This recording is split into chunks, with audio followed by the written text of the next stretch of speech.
ఈరోజు మనం ఎక్స్పోనెంట్లో డివిజన్ ఉండేటువంటి ఉదాహరణలు కొన్ని చూద్దాము.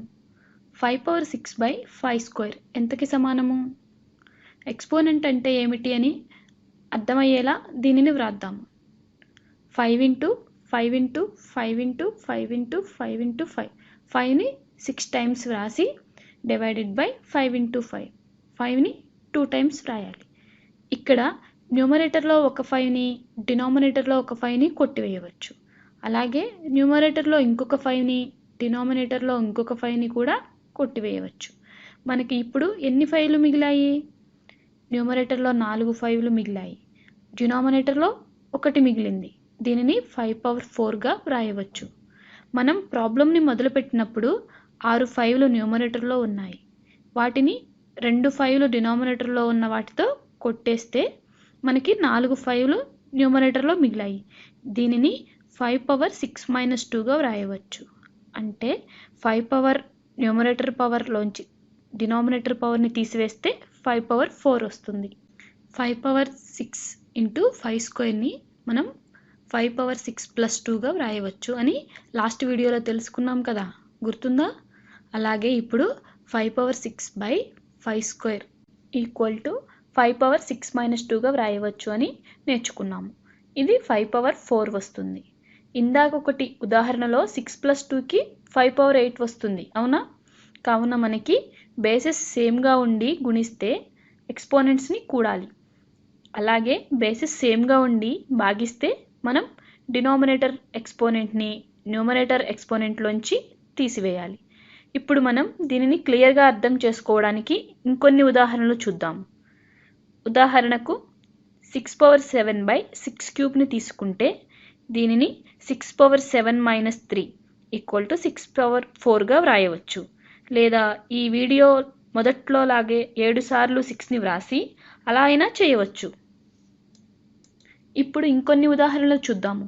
3/4/3/10 మనం బేస్ ఎక్స్పోనెంట్ సూత్రం ప్రకారం దీనిని 3 × 3 × 3 × 3/3 × 3 × 3 అలా 10 టైమ్స్ వ్రాయాలి. న్యూమరేటర్లోనూ డినామినేటర్లోనూ 4 3లు కొట్టివేయవచ్చు. కావున మనకి 1/3 × 3 × 3 × 3 అన్ని 6 టైమ్స్ 3లు ఉంటే అది 1/3/6 వస్తుంది. ఇందాక చెప్పిన సూత్రం ప్రకారం 3/4 - 10గా వ్రాయవచ్చు. ఇది 3/6 వస్తుంది. 3/6 ఇంకా 1/3/6 రెండూ సమానమే. 3/6ని 1/3/6గా కూడా వ్రాయవచ్చు.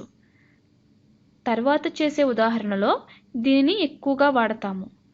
ఏ నంబర్కైనా నెగిటివ్ పవర్ తీసుకుంటే a⁻b అది అంటే 1/a⁻b అవుతుంది. అలాగే a⁻b/a⁻c ఉంటే మనకి a⁻b - c వస్తుంది. ఇప్పుడు ఇంకొంచెం కష్టంగా ఉండే ప్రాబ్లమ్స్ని చేద్దాము. చూడండి, ఉదాహరణకు a³ b⁴/a²b³ తీసుకుంటే ఇందాకటి ప్రాపర్టీని మనం వాడి బ్రాకెట్ లోపలి దాన్ని సింప్లిఫై చేయవచ్చు. a⁻3 - 2 లేదా a × a × a 3 సార్లు aని వ్రాసి 2 సార్లు aతో డివైడ్ చేస్తే a వస్తుంది. అలాగే b⁴/b మనకి b³ వస్తుంది. కావున ab³ అవుతుంది. లోపలి దానిని సింప్లిఫై చేశాక బ్రాకెట్ బయట ఉన్న 3ని వ్రాయాలి.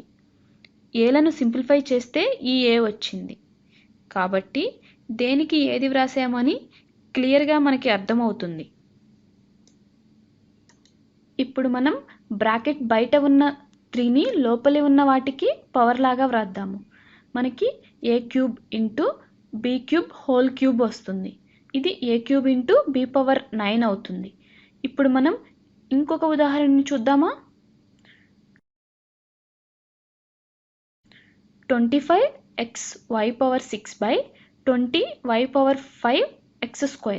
ఇక్కడ మళ్ళీ మనం న్యూమరేటర్లను డినామినేటర్లను తీసుకొని సేమ్ బేస్ ఉన్న వాటికి ఒకటిగా వ్రాయాలి.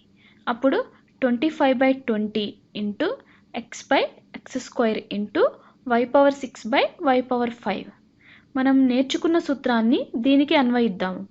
25/20ని 5తో పైన కింద డివైడ్ చేస్తే 5/4 వస్తుంది.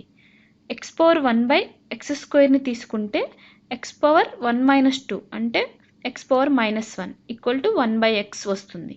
అలాగే y పవర్ 6/y పవర్ 5 తీసుకుంటే y పవర్ 6 - 5 = y వస్తుంది.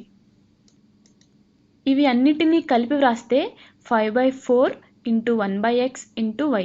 దీనిని 5y/4x × 1 అనేది y డినామినేటర్లో 1 ఉంది కాబట్టి 5y/4x వస్తుంది. మనం ఈ లెక్కని పూర్తి చేసేసాం.